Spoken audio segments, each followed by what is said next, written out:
Chapter 5 lecture number આપણે 4 start કરીએ।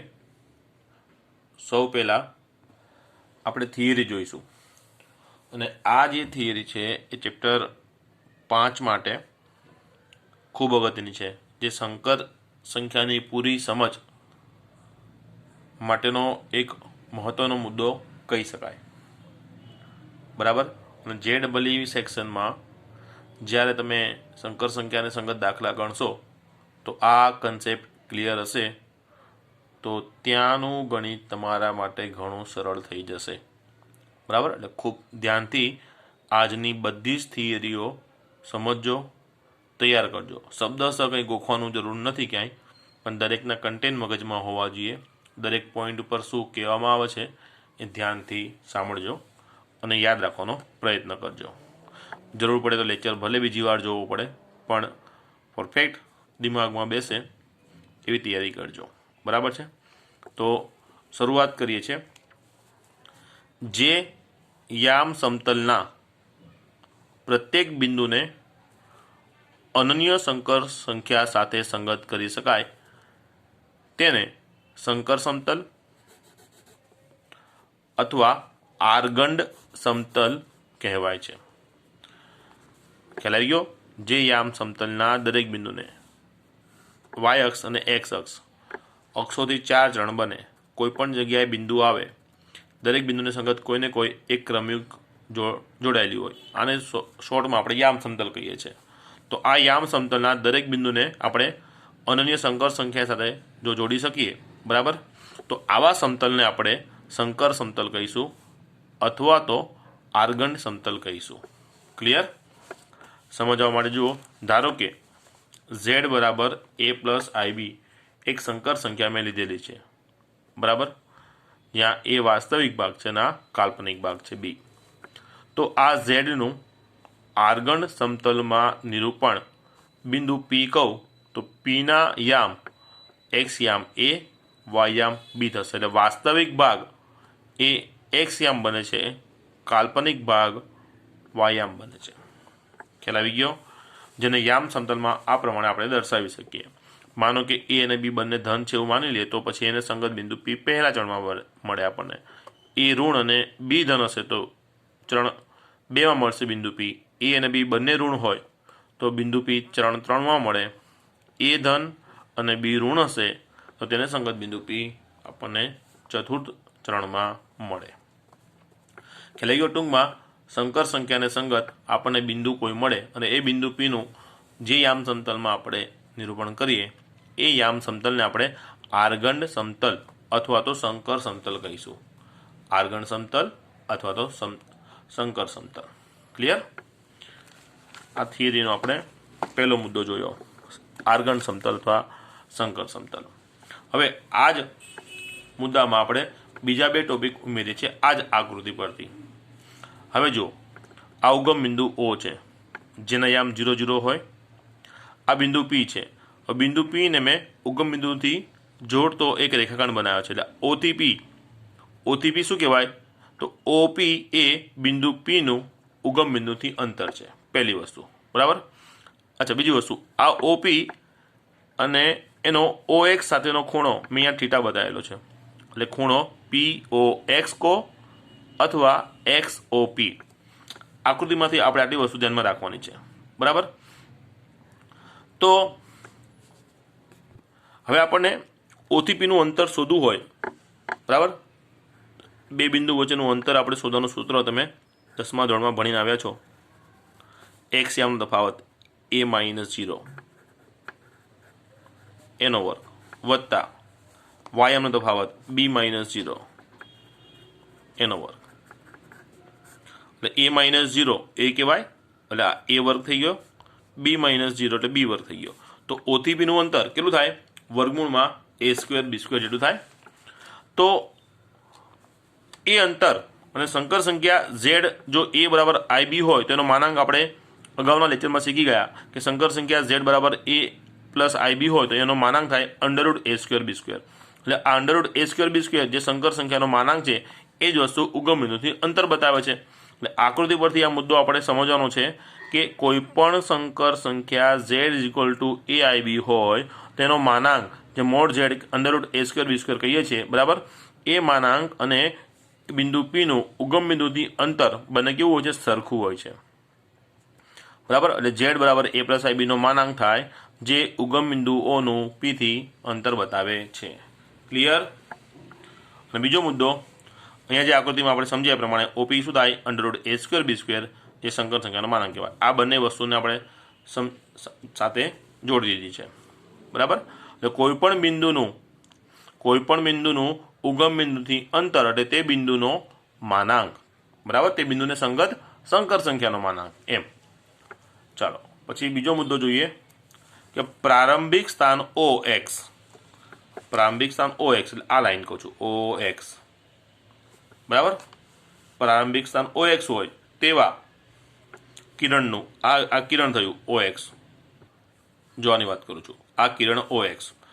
પ્રારંભિક સ્થાન OX હોય તેવા કિરણનું ઉગમ બિંદુ O આસપાસ જે ખૂણા જેટલું ભ્રમણ કરવાથી તેનું અંતિમ સ્થાન OP મળે તે ખૂણાને Z નો કોણાંક કહે છે. કોણાંકને આર્ગ્યુમેન્ટ અથવા તો એમ્પ્લિટ્યુડ કહેવાય છે. આર્ગ્યુમેન્ટ અથવા તો એમ્પ્લિટ્યુડ, બરાબર. ફરી સમજીએ. પ્રારંભિક સ્થાન OX હોય તેવા કિરણનું ઉગમ બિંદુની આસપાસ જે ખૂણા જેટલું ભ્રમણ કરવાથી તેનું અંતિમ સ્થાન OP મળે તે ખૂણાને Z નો કોણાંક કહે છે. હવે જ વસ્તુ આપણે અહીંયા આકૃતિમાં સમજીએ. પ્રારંભિક સ્થાન OX એટલે આ વાત થઈ OX, બરાબર. આ એક કિરણ છે, કિરણ OX. આનું શું કીધું? ઉગમ બિંદુ. આ જે O છે એની આજુબાજુ ભ્રમણ કરાવવાનું છે અને OX નું ભ્રમણ કરવાથી જેનું અંતિમ સ્થાન આપણને OP મળે છે. એટલે OX નું ભ્રમણ મેં આ પ્રમાણે કરાયું, બરાબર. એટલે એનું અંતિમ સ્થાન મને શું મળ્યું? OP મળ્યું, બરાબર છે.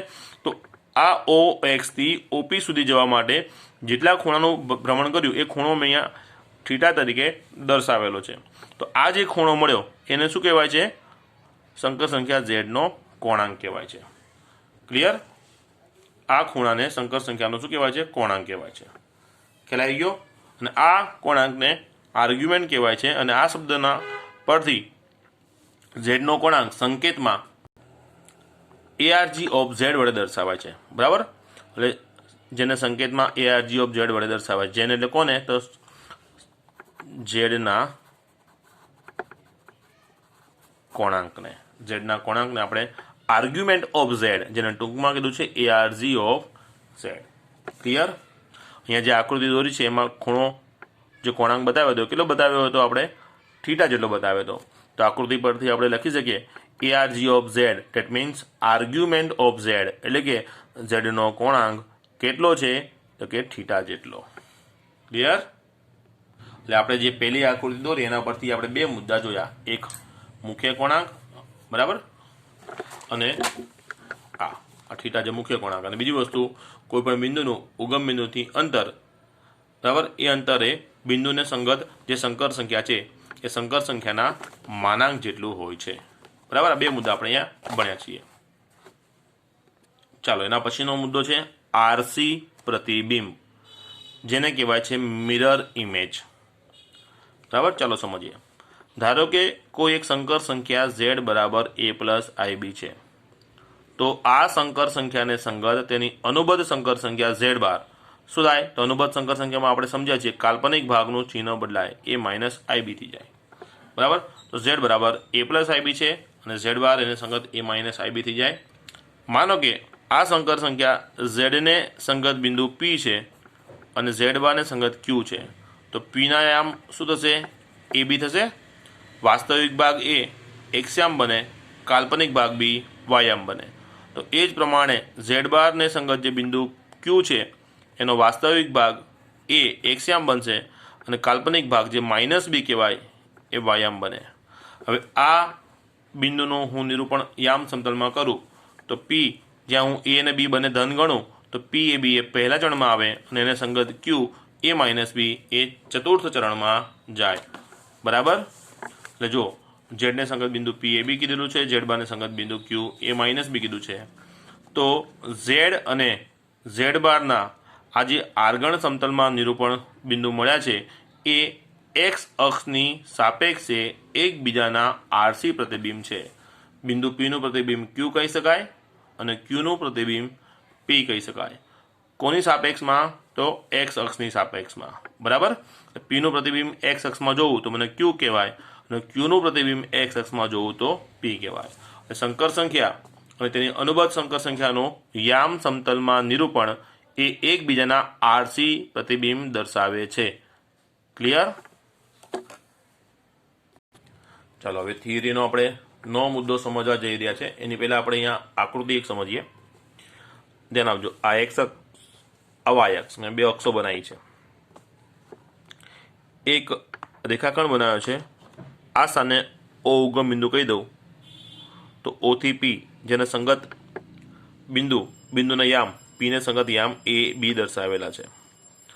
હવે આ ઓપી નું ઓ એક્સથી પરિભ્રમણ મેં અલગ અલગ દિશામાં અને અલગ અલગ અંતરે દર્શાવેલું છે. જેમ કે પહેલો બ્લુ કલરનો આ એક જ છેડો મેં બતાવ્યો છે, આટલો ખૂણો, જેને મેં નામ આપ્યું થીટા. બરાબર. એટલે આ ઓપી સુધી હું ઓ એક્સથી, બરાબર, શરૂઆત ક્યાંથી કરું છું એ ખાસ ધ્યાન રાખજો. શરૂઆત મારી ઓ એક્સથી થાય છે. ઓ એક્સથી મેં પરિભ્રમણ કરવાની શરૂઆત કરું છું અને હું અહીંયા જઈને ઓપી આગળ અટકી ગયો, એ ખૂણાને મેં થીટા નામ આપ્યું. બરાબર. આ એક પ્રકારનું પરિભ્રમણ મેં દર્શાવ્યું, બ્લુ કલર. ચલો બીજું પરિભ્રમણ બતાવ્યું છે મેં લાલ કલરની પેનથી. ચલો અહીંથી પરિભ્રમણની શરૂઆત કરું, આગળ વધું, અહીંયા પહોંચો એટલે એક પરિભ્રમણ મારે પૂરું થયું. જે પ્રમાણે આપણે ચેપ્ટર 3માં સમજ્યા છીએ એ પ્રમાણે એક પરિભ્રમણ કરું એટલે મેં કેટલો ખૂણો કાપ્યો કહેવાય? 2π જેટલો. બરાબર. એટલે એક અંતર આ 2π થઈ ગયું. હજી હું આગળ વધ્યો છું અને પછી પી ઓપી આગળ હું અટક્યો અને આ લાલ કલરમાં જે પરિભ્રમણ બતાવ્યું છે, જેટલો મેં ખૂણો કાપ્યો છે એ ખૂણાને મેં નામ આપ્યું છે આલ્ફા. ક્લિયર? ચલો ત્રીજું પરિભ્રમણ સમજાવું છું. ઓ એક્સથી હું સ્ટાર્ટ કરું છું. બરાબર. અચ્છા, પહેલા બે ભ્રમણ મેં બતાવ્યા એ વિષમ ઘડી દિશામાં બતાવ્યા છે. ઘડિયાળની કાંટાની વિરુદ્ધ દિશામાં મેં પરિભ્રમણ બતાવ્યા છે બંને. અને જ્યારે ત્રીજું પરિભ્રમણ હું ઘડિયાળના કાંટાની દિશામાં બતાવી રહ્યો છું. ધ્યાન આપજો. અહીંથી શરૂઆત કરી, સમજો. એક પરિભ્રમણ પૂરું કર્યું. અંતર કેટલું? તો કે 2π જેટલું. બરાબર. અને દિશાને ધ્યાનમાં આપું, જો હું દિશા ધ્યાનમાં રાખું, સમઘડી દિશામાં ફરું છું તો આ અંતર -2π કહેવાય. બરાબર. ચાલો પછી આગળ વધ્યો. બીજું પરિભ્રમણ મેં કર્યું, -2π બીજી વાર આવ્યો, પછી આગળ ગયો અને અહીંયા પહોંચ્યો. બરાબર. એટલે બે પરિભ્રમણ મેં વિષમ ઘડી દિશામાં પૂરા કર્યા એટલે -2π જેટલો, અને પછી આગળ વધીને ઓપી આગળ અટકું છું. આ પરિભ્રમણ, આ ખૂણો મેં બીટા નામ આપેલો છે. શું નામ આપેલું છે? બીટા. અચ્છા, બીટા અને થીટા એનો સંબંધ બતાવું તો જો આ ત્રીજું પરિભ્રમણ હજી મારું પૂરું થયું નથી. માનો કે અહીંયા હું પહોંચી જાત તો મારા 3 પરિભ્રમણ પૂરા થઈ જાત. બરાબર. જો 3 પરિભ્રમણ હું પૂરા કરત, બરાબર, તે 3 વખત -2π જેટલા અંતર થયા એવું કહેવાત. બરાબર. પણ કેટલું બાકી રહ્યું છે મારે? તો આટલું બાકી રહ્યું. અને એ ભાગ કેટલો કહેવાય છે? થીટા કહેવાય. તમે કહો થીટા તો આટલો જ કહેવાય, આ તો પોળો ભાગ થઈ ગયો. એવું નથી, આ ખૂણો જ થીટા છે. પછી અહીંથી માપો, આ ગણો કે આ ગણો. ક્લિયર? એટલે જો ત્રીજું પરિભ્રમણ મારે પૂરું કરવું હોત તો અહીંયા પહોંચવું પડે, પણ અહીંયા નથી પહોંચ્યો. એટલે ત્રીજા પરિભ્રમણમાં મારે કેટલો ભાગ બાકી રહ્યો? થીટા જેટલો. અને આ પરિભ્રમણ કઈ દિશાનું છે? સમઘડી દિશાનું. એ ખાસ ધ્યાન રાખજો. બરાબર. ચલો આકૃતિ આટલી સમજાઈ ગઈ. હવે આને આપણે સંગત કરીએ છીએ ગાણિતિક અંકો સાથે. ચાલો જુઓ. આ બિંદુ પી છે, એ શું દર્શાવે છે? તો કોઈ એક સંકર સંખ્યા z બરાબર a + ib છે, એને સંગત બિંદુ પી એવી છે. ક્લિયર? ઓકે. તો આકૃતિમાં દરેક થીટા, આલ્ફા અને બીટા, આ થીટા, આલ્ફા અને બીટા ત્રણેયની વાત થઈ રહી છે. એ સંકર સંખ્યા z જે a + ib છે, જ્યાં z 0 નથી, શૂન્ય સંકર સંખ્યા નથી, એનો કોણાંક છે. આ થીટા, આલ્ફા અને બીટા એ ત્રણ વસ્તુને શું કહેવાય છે? આ સંકર સંખ્યા z નો કોણાંક કહેવાય. શું કહેવાય? કોણાંક. તો થીટાનો આલ્ફા સાથે અને થીટાનો બીટા સાથેનો સંબંધ જો હું વિચારું તો જો સમજો, આટલો ખૂણો થીટા છે અને આખો ખૂણો આલ્ફા છે. તો આલ્ફા કેટલો કહેવાય? તો કે એક પરિભ્રમણ એટલે 2π જેટલું અંતર, એક પરિભ્રમણ અહીંયા સુધી આવું એટલે 2π અંતર થઈ ગયું, અને એમાં હજી મારે આગળ જવાનું છે કેટલું, તો થીટા જેટલું. એટલે આલ્ફા એક પરિભ્રમણ વત્તા થીટા જેટલું માપ દર્શાવે છે. એટલે આલ્ફાને એક પરિભ્રમણ એટલે 2π કહેવાય વત્તા થીટા. ક્લિયર? હવે બીટા અને થીટાનો સંબંધ મારે વિચારવો હોય તો બીટા ક્યારે આવે છે, તો આપણે સમજ્યા એ પ્રમાણે સમઘડી દિશામાં એક પરિભ્રમણ, બીજું પરિભ્રમણ, અને જો ત્રીજું પરિભ્રમણ હું કરું છું તો પૂરું થતું નથી, પણ ત્રીજું પરિભ્રમણ હું પૂરું કરત તો એ કેટલું થાત, -2π 3 વાર, પણ એમાંથી થીટા જેટલો ભાગ ઓછો છે. બરાબર ને? તો અચ્છા, એક મેઇન વસ્તુ ફરી તમને રિમાઇન્ડ કરાવું કે યામ સમતલમાં વિષમઘડી દિશામાં તમે ફરો છો તો એ થીટા પ્લસ થાય છે. બરાબર? અને સમઘડી દિશામાં ફરો છો થીટા શું થાય છે, માઇનસ થાય છે. તો આ બીટા એ કેટલું કહેવાય, તો -2π જે 3 વખત આપણે દર્શાવેલા છે. બરાબર? એટલે એને આપણે -3 વખત 2π -3 વખત, -3 એ શું બતાવે છે, વિષમઘડી દિશા બતાવે છે. બરાબર ને? એક અંતર, બીજું અંતર અને ત્રીજું અંતર પૂરું કરું, બરાબર, તો અહીંયા પહોંચત, પણ એમાં મારે પાછું અહીંથી પાછું જવાનું છે. કઈ દિશામાં? વિષમઘડી દિશામાં. ને કેટલું? થીટા જેટલું. બરાબર? એટલે આ બીટા એ કેટલો થાય છે, તો -3 ટાઈમ 2π પ્લસ થીટા જેટલો. થીટા પ્લસ કેમ થયો? કારણ કે મારે આટલો ભાગ આ દિશામાં, કઈ દિશામાં, વિષમઘડી દિશામાં જવાનું છે. આ અંતર કેટલું છે, થીટા જેટલું. એટલે એક અંતર, બીજું અંતર એટલે કે 2 પરિભ્રમણ, અને ત્રીજું પરિભ્રમણ કરું એના કરતાં મારે આટલો ભાગ પાછો આવવાનો છે. કઈ દિશામાં આવવાનો છે? વિષમઘડી દિશામાં. એટલે ત્રીજું અંતર એટલે -3 2π પાછો આવ્યો થીટા જેટલો. એટલે બીટા ક્યારે મળે છે, તો -3 × 2π પ્લસ થીટા જેટલો. ખ્યાલ આવી ગયો? એટલે આલ્ફાનો થીટા સાથેનો સંબંધ છે એક પરિભ્રમણ વિષમઘડી દિશામાં વત્તા થીટા જેટલો, અને બીટાનો થીટા સાથેનો સંબંધ છે 3 પરિભ્રમણ સમઘડી દિશામાં, પણ ત્રીજું પરિભ્રમણ પૂરું થતું નથી, કારણ થીટા જેટલો હું ખૂણો પ્લસ કરું છું, એટલે રિટર્ન આવું છું. બરાબર? આ આલ્ફા અને થીટાનો સંબંધ થયો, અને આલ્ફા બીટા અને થીટાનો. અચ્છા, આ પરફેક્ટ તમારે કંઈ ગોખવા નથી, આ ફક્ત સમજૂતી હતી. એ નેક્સ્ટ મુદ્દો મારે સમજાવવો છે એના માટેનો. બરાબર? તો જો વ્યાપક રીતે જો આ થીટા -π થી π, એમાં -π ને મેં ફક્ત લેસ ધેન લખ્યું છે અને π ને લેસ ધેન ઓર ઇક્વલ લખ્યું છે. એટલે આ ઓપન ભાગ છે, આ ક્લોઝ કહેવાય, ઓપન ક્લોઝ ઇન્ટરવલ. બરાબર ને? આપણે સમજ્યા તે પ્રમાણે વ્યાપક રીતે જો થીટા -π થી +π અને ખૂણો XOP થીટા હોય તો Z બરાબર a + ib, જ્યાં Z શૂન્ય સંકર સંખ્યા નથી, એનો કોણાંક 2nπ + થીટા, જ્યાં n બિલોંગ્સ ટુ Z છે. ફરી સમજાવું છું. તો આ જે થીટા છે ને એ થીટાને, બરાબર, આ -π થી +π વચ્ચેનો ગણીએ તો 2nπ + થીટા એ ઝેડનો કોણાંક દર્શાવે છે. 2nπ + theta. બરાબર? જ્યાં થીટા તો એ -π થી π વચ્ચેની કોઈ પણ કિંમત છે, અને n શું બતાવે છે, તો પરિભ્રમણની સંખ્યા બતાવે છે. બરાબર ને? કારણ કે આલ્ફાને સંગત આપણે એક પરિભ્રમણ કર્યું. બરાબર? આલ્ફાને સંગત એક પરિભ્રમણ, બીટાને સંગત 2 પરિભ્રમણ ઉપર વધારાનો ભાગ, અથવા તો 3 પરિભ્રમણમાંથી એક ભાગ થોડો ઓછો, એ સંગત. તો એને પરિભ્રમણની સંખ્યા દર્શાવે છે. અને અહીંયા જે આપણે થીટા લેવાનો છે ઓપન -π થી ઓપન -π થી ક્લોઝ π સુધીમાં જે થીટા આપણે લઈએ છીએ એને આ સંકર સંખ્યા ઝેડનો મુખ્ય કોણાંક કહેવાય છે. ખ્યાલ આવી ગયો? ખાલી આ શબ્દો કંઈ ગોખવાનો નથી, તમારે આમાંનું મેઇન વસ્તુ ધ્યાનમાં રાખવાની છે. જે આપણે થીટા લેવાનો છે કેવો લેવાનો છે? ઓપન -π થી ક્લોઝ πનો. બરાબર? ઓપન -π થી ક્લોઝ π એટલે આખું પરિભ્રમણ એક આવી ગયું. અહીંથી તમે અહીંયા પરિભ્રમણ કરો છો તો π થાય. બરાબર? અને સમઘડી દિશામાં આવો છો તો -π થાય. એટલે આપણે શરૂઆત ક્યાંથી છે? -π થી, પણ કેવો છે? ઓપન છે. એટલે -π મેં લીધો નથી, ત્યાંથી હું આમ આગળ વધીશ એટલે અહીંયા પહોંચ્યો એટલે 0 આવી ગયું. પછી આગળ જાઉં એટલે મને અહીંયા પહોંચી ગયો, એટલે થીટા મળી. ક્લોઝ કર્યું મેં આ, એટલે π થયું. -π થી π, ઓપન ક્લોઝ. ક્લિયર? ફરી એકવાર કહી દઉં કે જે થીટા -π થી ક્લોઝ πમાં લઈશું એને સંકર સંખ્યા ઝેડનો શું કહીશું? મુખ્ય કોણાંક. બરાબર? અચ્છા, મુખ્ય કોણાંક જ્યારે આપણે શોધવાની છે એની થિયરી આખી અલગથી બતાવું છું. ફક્ત એ લોજિક જ તમારા ધ્યાનમાં રાખવાના છે, એને સંગત દાખલા બહુ ઇઝીલી આવડી જશે. ચલો, આ જે મુદ્દો આપણે સમજીએ એમાં ખાસ ધ્યાન રાખવાનું, ઝેડ એ 0 + 0i હોય એટલે કે શૂન્ય સંકર સંખ્યા હોય તેનો કોણાંક વ્યાખ્યાયિત થતો નથી. બરાબર. ચલો, હવે સૌથી મુખ્ય થિયરી, મુખ્ય કોણાંક શોધવાનો છે આપણે. મુખ્ય કોણાંક શોધવા શું કરવાનું છે ધ્યાન રાખજો.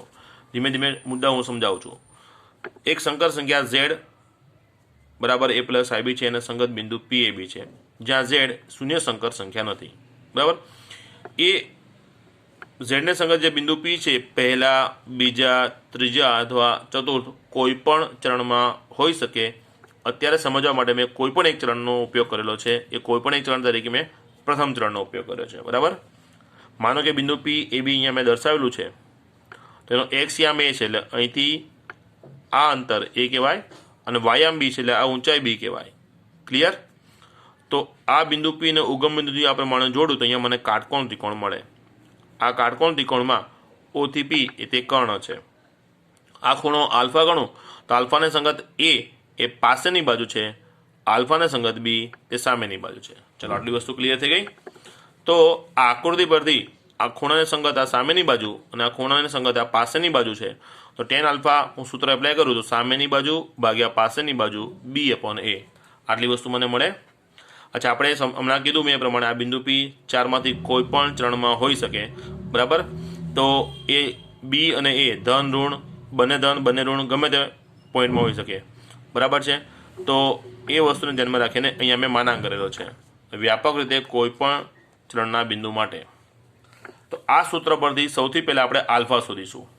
ક્યારની વાત કરું, જ્યારે પણ કોઈ પણ સંખ્યાનો કોઈ પણ સંકર સંખ્યાનો મુખ્ય કોણાંક આપણે શોધવાનો હોય તો સૌ પહેલાં તે સંકર સંખ્યાને સંગત આપણે આલ્ફા શોધીશું અને આલ્ફા પરથી મુખ્ય કોણાંક આપણે થીટા શોધીશું. તો આલ્ફા પરથી થીટા આપણને કઈ રીતે મળશે નીચેના નેક્સ્ટ ટોપિકો આપણે જોઈએ છે. બરાબર. પણ સૌથી પહેલાં આપણે આલ્ફા શોધવો પડે અને એ આલ્ફા tan આલ્ફા બરાબર mod b/a પરથી શોધીશું, જ્યાં b તે કાલ્પનિક ભાગ અને a એ વાસ્તવિક ભાગ દર્શાવે છે સંકર સંખ્યાને સંગત. ક્લિયર? ડાયરેક્ટ સૂત્ર પણ હું આ બતાવી શકતો હતો, પણ તમને ખ્યાલમાં આવે કે આ સૂત્ર આવ્યું કઈ રીતે, તો આ પ્રમાણે આકૃતિ પરથી. બરાબર છે. ચાલો, હવે મુખ્ય કોણાંક થીટા શોધવો છે આપણે સંકર સંખ્યા z = a + ib ને સંગત. બરાબર. ફરી કહી દઉં, આનો મુખ્ય કોણાંક થીટા આપણે શોધવો છે. તે શોધતા પહેલાં સૌ પહેલાં આપણે આલ્ફા શોધવો પડે અને આલ્ફા આપણે tan આલ્ફા બરાબર mod b/a પરથી શોધીશું અને એના પરથી મુખ્ય કોણાંક થીટા. બરાબર. તો જો અહીંયા લખ્યું છે મેં, આ સૂત્ર પરથી સૌપ્રથમ આપણે આલ્ફા મેળવવાનો. બરાબર. આલ્ફા મળી જાય એના પછી બિંદુ p એ અક્ષોને સાપેક્ષે અથવા તો ચરણને સાપેક્ષે કયા સ્થાનમાં છે તેને સંગત આપણે થીટા શોધવો પડે. બરાબર. 4 ચરણના સ્થાન અને 2 અક્ષો એના 4 છેડા, એમ કુલ 8 ઓપ્શન આપણે જોઈએ છે. ત્યારે પહેલું ઓપ્શન. બરાબર. આ મેં એક યામ સમતલ બતાવ્યું છે. માનો કે બિંદુ p પહેલા ચરણમાં છે. જો બિંદુ p પ્રથમ ચરણમાં હોય તો મુખ્ય કોણાંક થીટા કેટલો થાય, તો કે આલ્ફા જેટલો થશે. થીટા પણ આટલો અને આલ્ફા પણ આટલો હશે. કારણ કેમ આટલો? કારણ કે એ ખાસ સમજો, આલ્ફા શોધવા માટે જે મેં ટેનનું સૂત્ર વાપર્યું છે ત્યાં મેં માનાંક કર્યો છે. એટલે tan આલ્ફાનું મૂલ્ય મને કેવું મળશે? હંમેશા ધન મળશે. બરાબર. તો આ જે આલ્ફા શોધીશું એ આપણે કેટલો હશે? એ આલ્ફા 0 થી π/2 નો હશે. બરાબર. એટલે આલ્ફા તે એક્સ અક્ષથી ટૂંકામાં ટૂંકું અંતર થશે ઓપીનું. આલ્ફા શું થશે? બરાબર. એક્સ અક્ષથી. બરાબર. એક્સ અક્ષથી એટલે એક્સ અક્ષનો છેડો આ ગણો અથવા તો આ ગણો. આ ઓપીનું ટૂંકામાં ટૂંકું અંતર થશે. એટલે ટૂંકામાં ટૂંકું અંતર તો આટલું જ છે અને એનો મુખ્ય કોણાંક છે. એટલે આ પરિસ્થિતિમાં થીટા અને આલ્ફા બંને કેવા થાય? સરખા. બરાબર. આગળના 7 મુદ્દા સમજીશું એટલે બધા સામસામે કમ્પેર થઈ જશે. ચાલો, પી માટેનો બીજો ઓપ્શન લઉં. પહેલા ટોપિકમાં બિંદુ પી મેં પહેલા ચરણમાં બતાવ્યું છે. બીજો ટોપિક બતાવું છું, એમાં બિંદુ પી હું ચરણ 2માં બતાવું છું. માનો કે બિંદુ પી એ ચરણ 2માં છે. એટલે કે જો બિંદુ પી એ બીજા ચરણમાં હોય તો મુખ્ય કોણાંક થીટા એ કેટલો થાય? π - આલ્ફા જેટલો. હવે કઈ રીતે સમજો? જો થીટા બરાબર જે મુખ્ય કોણાંક છે એ મુખ્ય કોણાંક હંમેશા શું બતાવે છે? તો OXનો જે ધન છેડો છે OXનો આ બરાબર અહીંથી જ અંતર બતાવે છે. કોનું? OPનું. અત્યારે OP ક્યાં 4 રહ્યો? તો થીટા થયો આટલો. અને હમણાં મેં વાત કરી પ્રમાણે આલ્ફા શું થશે, તો આલ્ફા તે એક્સ અક્ષથી ઓપીનું ટૂંકામાં ટૂંકું અંતર. હવે ઓપીનું એક્સ અક્ષથી અંતર આ પણ કહેવાય અને આ પણ કહેવાય. તેમાં ટૂંકામાં ટૂંકું અંતર કેટલું થાય, આ થવાનું. એટલે આ ભાગ આપણો આલ્ફા થયો. તો આલ્ફા છે આટલો, થીટા છે આટલો. તો થીટા અને આલ્ફાનો સંબંધ શું થાય, તો જો આ પ્રમાણે. જો આખો ખૂણો ફરી જાઉં અહીંથી અહીંયા આવો તો પાઈ થઈ જાય, અડધું પરિભ્રમણ થયું. તો પાઈ થયું, એ પાઈમાં હું રિવર્સ થયો, કેટલો પાછો થયો, આલ્ફા જેટલો. એટલે થીટા મને કેટલો મળે છે, તો આખા પાઈમાંથી આલ્ફા બાદ કરો એટલો. એટલે થીટા થઈ ગયો પાઈ માઇનસ આલ્ફા જેટલો. ક્લિયર. એટલે પહેલા ચણમાં થીટા હોય, બરાબર, સોરી, પહેલા ચણમાં બિંદુ પી હોય તો સંગત મુખ્ય કોણાંક થીટા એ આલ્ફા જેટલો થાય, બરાબર. બિંદુ પી બીજા ચણમાં હોય તો મુખ્ય કોણાંક થીટા એ પાઈ માઇનસ આલ્ફા જેટલો થાય, બરાબર. ચલો હવે ચરણ 3 લઈએ છીએ. ચાલો બિંદુ પી મેં ચરણ 3માં બતાવ્યું છે, બરાબર. ચલો અહીંયા આકૃતિ દોરતો જાઉં છું. બિંદુ પી મેં અહીંયા ચરણ 3માં બતાવ્યું. તો સૌથી પહેલાં તો આલ્ફા કોને કહું, તો એક્સ અક્ષથી ટૂંકામાં ટૂંકું અંતર, એટલે આટલું થાય. કે ઓપીનું એક્સ અક્ષની અંતર આ કહેવાશે અથવા આ કહેવાશે. તો ટૂંકામાં ટૂંકું અંતર આ થાય, એટલે આલ્ફા એને મેં કહી દીધો. અને થીટા શું બતાવે છે, તો ધન જે છેડો ઓ એક્સ છે એનું અંતર ઓપીથી, એટલે થીટા થાય આટલો. એટલે થીટા મેં અહીંયા પ્રમાણે બતાવે છે. હવે મુખ્ય કોણાંક થીટા એ ક્યારે કહેવાય મુખ્ય કોણાંક, તે થીટા આપણે સમજાય એ પ્રમાણે ઓપન માઇનસ પાઈથી પ્લસ પાઈ ક્લોઝ જેટલો જ હોય. એટલે આ મુખ્ય, જો થીટા મુખ્ય કોણાંક હોય તો માઇનસ પાઈથી નાનો અને પાઈથી મોટો થાય નહીં. થીટા એ માઇનસ પાઈ પણ નથી, બરાબર. થીટા કેટલો છે, માઇનસ પાઈ કરતાં મોટો જ છે. એટલે આ રીતે લખી દઉં, માઇનસ પાઈ કરતાં થીટા મોટો જ છે. અને વધુમાં વધુ કેટલો, પાઈ જેટલો, પાઈથી આગળ જતો નથી, બરાબર. તો તમે સમજો આ ઓપી પર મારે ધન છેડાથી આવવું હોય અને અહીંથી આવવાનો પ્રયત્ન કરું તો અહીંથી આવું અને અહીંયા સુધી પહોંચું એટલે પાઈ અંતર થઈ ગયું. પછી જો આગળ વધું તે અંતર કેવું થવા મળે, પાઈ કરતાં વધવા મળે. તો આપણે સમજ્યા છે પ્રમાણે થીટા એ પાઈ કરતાં આગળ જવો જોઈએ નહીં. માટે અહીંયા ઓપી પર આવવા માટે મેં વિષમઘડી દિશા ન લેતા સમઘડી દિશાનું અંતર મેં લીધેલું છે. એટલે આ પરિસ્થિતિમાં થીટા આટલો થાય છે. તો હવે થીટા અને આલ્ફાનો સંબંધ હું બનાવું તો કેટલો થાય, તો જો અહીંથી હું આ ઋણ એક્સ છેડા સુધી પહોંચી જાઉં તો આ અંતર થઈ જાય માઇનસ પાઈ. પણ માઇનસ પાઈમાં મેં પાછો આલ્ફા પ્લસ કરેલો છે. એટલે થીટા કેટલો થાય છે, માઇનસ પાઈ પ્લસ આલ્ફા જેટલો. ક્લિયર. થીટા થઈ જાય છે માઇનસ પાઈ પ્લસ આલ્ફા જેટલો. આ ચરણ 3ની વાત થઈ. ક્લિયર થઈ ગયું. હવે ચોથો ઓપ્શન, જો બિંદુ પી એ ચતુર્થ ચરણમાં હોય, અહીંયા છે, બરાબર. ચતુર્થ ચરણમાં સમજીએ, બિંદુ પી અહીંયા છે. તો હવે થીટા મુખ્ય કોણાંક એ ઓ એક્સથી ધન ઓ એક્સથી અંતર છે, એટલે આ થઈ ગયું. અને આલ્ફા શું છે, તો ઓપીનું એક્સ અક્ષથી ટૂંકામાં ટૂંકું અંતર. હવે એક્સ અક્ષથી અંતર આ કહેવાય અથવા આ કહેવાય, પણ આ અંતર વધારે થવાનું. એટલે મેં અહીંયા આલ્ફા પણ આ જ લીધો છે. થીટા અને આલ્ફા બંને કેવા ત્યાં સરખા, પણ આલ્ફા એ કઈ દિશાનો છે, વિષમઘડી દિશાનો. અને થીટા થઈ જાય મુખ્ય કોણાંક એ માઇનસ આલ્ફા જેટલો. ક્લિયર. એટલે 4 ચરણની વાત થઈ, બરાબર. 4 ચરણ ફરી રિપીટ કરાવી દઉં છું. જો બિંદુ પી પહેલા ચરણમાં તો થીટા આલ્ફા જેટલો, બિંદુ પી બીજા ચરણમાં તો થીટા એ પાઈમાંથી આલ્ફા બાદ કરવું એટલો, એટલે કે પાઈ માઇનસ આલ્ફા જેટલો. પછી જો બિંદુ પી ત્રીજા ચરણમાં હોય તો થીટા થાય માઇનસ પાઈ પ્લસ આલ્ફા જેટલો, માઇનસ પાઈ પ્લસ આલ્ફા જેટલો, બરાબર. અને બિંદુ પી ચતુર્થ ચરણમાં હોય તો થીટા એ માઇનસ આલ્ફા જેટલો છે, બરાબર. ચલો 4 ઓપ્શન થઈ ગયા. હવે પાંચમો ઓપ્શન છે બિંદુ પી જો ધન એક્સ અક્ષ ઉપર હોય, બિંદુ પી ધન એક્સ અક્ષ ઉપર, અહીંયા છે. તો થીટા કેટલો થાય, તો થીટા એ ઓ એક્સથી અંતર બતાવે છે. થીટા શું બતાવે છે, ઓ એક્સથી અંતર બતાવે છે. તો થીટા પોતે જ ઓ એક્સ ઉપર છે, તો થીટા કેટલો થઈ ગયો, 0. ક્લિયર થઈ ગયો. પછી બિંદુ પી અહીંયા છે, એટલે કે ધન વાય અક્ષ ઉપર, બિંદુ પી ધન વાય અક્ષ ઉપર હોય તો થીટા એ કેટલો થઈ જાય, ઓ એક્સનું આ અંતર. તો આ ખૂણો તો કાટખૂણો થઈ ગયો, એટલે થીટા અહીંયા થઈ જાય છે π/2. આ બહુ સિમ્પલ વસ્તુ છે, બરાબર. પછી થીટા, બરાબર, ઋણ એક્સ અક્ષ પર હોય તો થીટા કેટલો થઈ ગયો, પાઈ જેટલો, બરાબર છે. અને 8મો ઓપ્શન, જો થીટા ઋણ વાય અક્ષ ઉપર હોય તો થીટા થઈ જાય છે π/2, પણ કઈ દિશામાં, વિષમઘડી દિશામાં, એટલે -π/2 થાય. તમે વિચારો, આમ ના આવી શકાય, આમ આવો તો આ અંતર થઈ જાય 3π/2. અને 3π/2 એ પાઈ કરતાં પણ વધી જાય છે. તો આપણે જે થીટા લેવાનો છે એ કેટલો લેવાનો છે, -π કરતાં મોટો, અને વધુમાં વધુ પાઈ સુધી, પાઈથી આગળ જવાનું નથી, એટલા માટે અહીંયા પાઈથી આગળ આવતા નથી. એટલે જ્યારે અહીંયા આવવું હોય ચરણ 3 માં તો આપણે પાછો સમઘડ દિશામાં આવવું પડે છે, બરાબર. એટલે એ પરિસ્થિતિને અનુરૂપ અહીંયા પી π/2 જેટલો અને વિષમઘડ દિશામાં છે એટલે -π/2. ક્લિયર. અને છેલ્લો મુદ્દો, જો બિંદુ પી ઉગમ બિંદુ ઉપર હોય, બરાબર છે, તો તેને સંગત મુખ્ય કોણાંક વ્યાખ્યાયિત થવાનો નથી. બરાબર. કેમ ન થાય તો તમને સમજૂતી માટે બતાવી દઉં કે શૂન્ય સંકર સંખ્યા એટલે 0 + 0 થયો, એટલે એક્સયામ એ અને બી વાયામ બી બંને કેવા થઈ ગયા? 0 0 થઈ ગયા.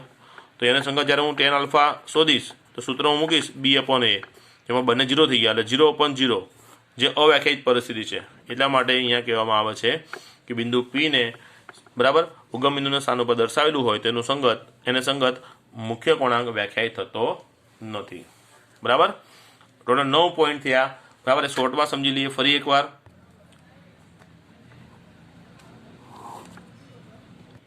જો અહીંયા મેં એક્સ અક્ષ વાય અક્ષ બતાવ્યું છે, બરાબર.